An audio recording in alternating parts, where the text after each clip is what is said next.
Hi Rubin. It's been a week or so since we've seen you.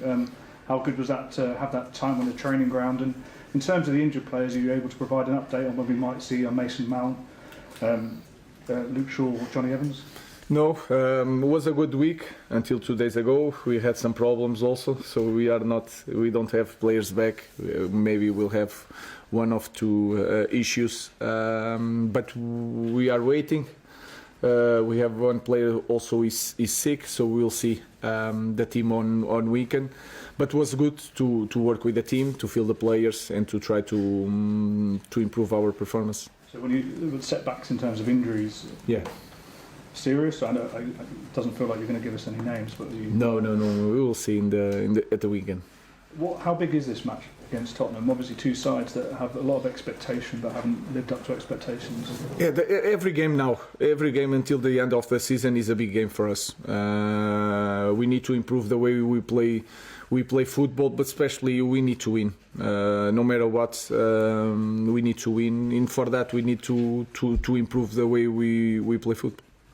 Rubin, there's been more news this week about potential redundancies at the club, and Ineos have obviously had issues with Ben Ainsley, they've had issues with the New Zealand Rugby Union. Are you concerned at all that that's going to have any impact on your attempts to rebuild this team over the summer?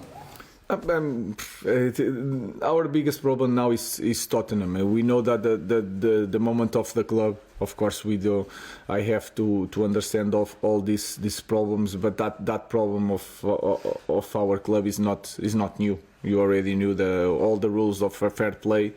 We have a problem at the moment, but that cannot influence the way I coach the team and prepare the next game. So my focus is on that and not in the other things. Well, as a coach, you have to feel as though you're going to be able to make things better, and you always plan forward. Every coach does that.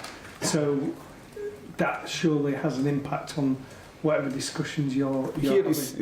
Here is simple. To do something, we need to sell players. So that is my focus, is to prepare the game. We cannot do now. The window is closed.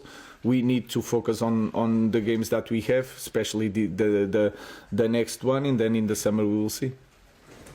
Rubin, we know that the club's got an ambitious target to win their 21st title by 2028. Was that something that was mentioned to you when you joined, and also do you think that's a realistic target to have? Yes, we talk about that. Our focus. I said since the day one, our focus is to win the Premier League, and we can change everything in a few years. I don't know how long it's going to take. In this moment, we are in a difficult situation. The way we play, the games that we don't win, we know that, but we need to work every day and to focus on the little steps.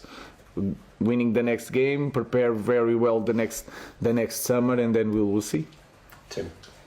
Rubin, Ange Postecoglou has been criticised at times this season for sticking to his principles. How important is it that as a coach you don't deviate away from your philosophy, and do you admire him for that? Yeah, I'm a huge fan on Ange Postecoglou. Of course, I'm from a different culture. I'm Portuguese, and you know all the Portuguese coaches, they can adapt, and I adapt. The simple thing is that I use one system in the moment, because I believe if you work on that system, you can play in different system at the same time. So that is my idea. But we are not winning games, and I understand the connection between me and Ange. We have the same problems. In my opinion, with all due respect, I'm in a bigger club with a bigger pressure, so I understand the connection, and I think it's really important a coach to have to follow his principles. Damien. Clearly, Postecoglou is under a bit of pressure with the results they've had. Can you afford to feel any sympathy for it? Of course, I feel, especially because he's a good guy. He's a very good coach. He wants to play football in the right way, and that is, for me, is a good thing. And we know that, again, when we choose this kind of profession, there is a lot of good things, but then you have to feel that pressure when you don't win. Thank you. Rubin, away from home, there seems to be a bit more relaxation with your team. A lot of pressure at home. I know the home record's not fantastic at the moment. Can you feel like yourself within the players? I feel it in the game, the performance, because you see it, I see the same thing. And sometimes when you, especially in the big games, when you are like a little bit the underdog, and that is a thing that we should not feel in any game, because we are Manchester United. But I feel the players more free. But then when you have to win the game, you have to be more dominant in every aspect of the game. I feel that we are not quite there. So I feel the team, sometimes the feeling is different when we play away. You mentioned the summer. I know it's only just been January and closed, but fans would be interested to know what the landscape might look like, because it feels like it's going to be an important window for you to get the players to fit your style. Is that then the case, though? You need to sell to buy even in the summer? Yeah, you know the rules better than me. So our focus is to win these games, and then we have time to focus on that. I'm really focused on winning the next game. Samuel. Again, I know I asked about Chido last week, but did you see his performance in the week for the youth team? And at academy level, do you see any players possibly coming into the first team? I don't want to say names, because we have to be careful on that. They are working with us. We had some problems this week. We call some young players to be in our training. So we will have that evaluation. Is one of them. Chris. Hi Rubin. There's a 12-point gap between the bottom three and where you are right now. It seems like a big gap on the surface. Is it dangerous to kind of feel safe at this stage? Do you think it's dangerous to kind of fall back on that cushion? No, we are not.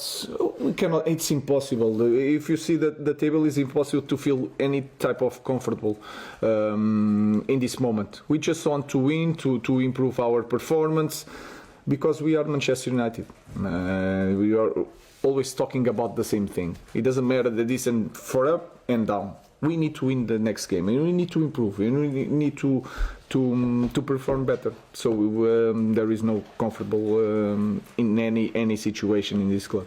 Rob. There have been a couple of instances recently of players leaving the club and then going to other clubs and maybe showing their qualities. Anthony started well at Betis, Scott McTominay before your time at Napoli. Do you think that shows how difficult it is for a player to perform here, that the pressure and the spotlight is so great that when perhaps they move somewhere else, they kind of feel, I don't know, liberated, a bit more freedom perhaps? I don't know. Sometimes it's like that. It can happen in any club. This is a club with a lot of pressure, and then in this kind of club, we have to have like a base of a team, to put younger players, talented players that came from abroad, that came to a team that he has one strong base that can help them to cope with that pressure. In this moment, we don't have it, so it's really hard also on them. And you feel it in Dorgu. He was a little bit nervous in the first moment.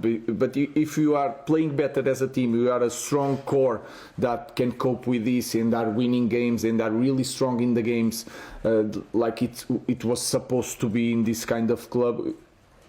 It will be more easy for these kind of players to be free to play football. But football is like that. When we reach that level, you need to cope with the pressure. And sometimes they go to other clubs and they are more free, without pressure, and they play better. I don't know.